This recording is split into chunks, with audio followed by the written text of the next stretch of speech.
சோதனைகளை தாங்கு நன்மையே கிடைக்கும். ஒரு துறவி காட்டு வழியே நடந்து வந்து கொண்டிருந்தார்.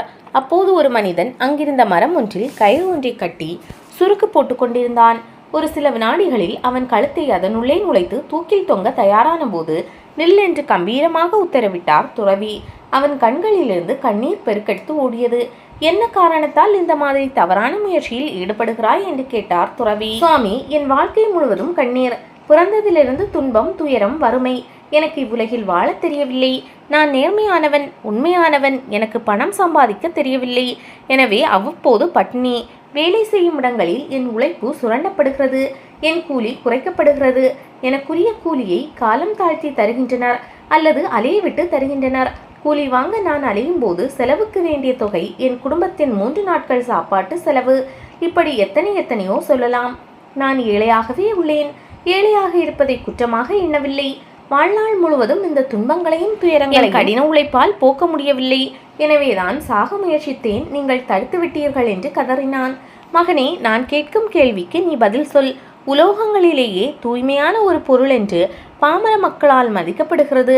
ஆனால் அது விலை அதிகம். அதை ஆபரணமாக்க மனிதர்கள் முயலும் போது என்ன செய்கின்றனர்? நெருப்பில் போட்டு உருக்கி, கத்தியால் தட்டி, நீட்டி, வளைத்து, பின் சிறு உளியினால் செதுக்குகின்றனர். மீண்டும் நெருப்பில் இட்டு காய்ச்சுகின்றனர். சாதாரண உலோகமான தங்கம் மற்ற உலோகங்களை எல்லாம் விட விலை உயர்ந்தது. தூய்மையானது என தெரிந்திருந்தும் அதை எவ்வாறெல்லாம் பாடுபடுத்துகின்றனர். பயிர்களில் இனிமையானது கரும்பு என்பது உண்மைதான். அதை தான் நசுக்கி, கசக்கி, பிழிந்து, சாறு எடுத்து பின் வடிகட்டுகின்றனர். ஆகவே நாம் இதிலிருந்து தெரிந்து கொள்ளக்கூடிய படிப்பினை என்ன? நல்லவற்றுக்கு இப்படிப்பட்ட துக்கமான, கவலை தரக்கூடிய அனுபவங்கள் எல்லாம் உண்டாவது சகஜமான விஷயமே. இதனால் விளைவது இறுதியில் நன்மையே தவிர வேறு எதுவுமில்லை. சாதாரணமாக பசுவின் பாலிலிருந்து புறப்படுவது என்ன? தயிர், மோர், வெண்ணெய், நெய் போன்றவை. இது எப்படி கிடைக்கிறது?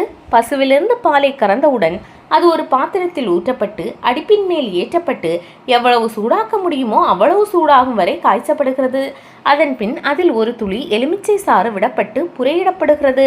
அது திரிந்து தயிராக மாறுகிறது. அந்த தயிரையும் ஒரு மத்து போட்டு கடை என்று கடைந்து அதிலிருந்து வெண்ணெய் எடுக்கப்படுகிறது.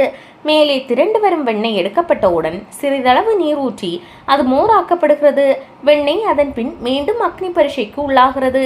இப்போது அதிலிருந்து நெய் பெறப்படுகிறது. இவ்வளவு ஏன்? அது பாலாக இருப்பதால் நான். ஆக நல்லவர்கள், நாணயம் மிக்கவர்கள், நேர்மையானவர்கள், உண்மை பேசுபவர்களுக்கெல்லாம் இவ்வாறு சோதனைகள் நேரிடுவது சகஜம். அறிவாளிகள் இதை பொருட்படுத்த மாட்டார்கள். ஆகவே இந்த சோதனைகளை தாங்கு. முடிவில் நன்மையே கிடைக்கும். வீட்டுக்கு போ, உன் கடமையை செய், பலனை எதிர்பாராதே. அந்த பலன் வித்தியாசமான வடிவத்துடன் நீ எதிர்பாராத நாளில் எதிர்பாராத மனிதர் வடிவத்தில் வந்து உன்னை காக்கும் என்று அவனை ஆசீர்வதித்து அனுப்பினார்.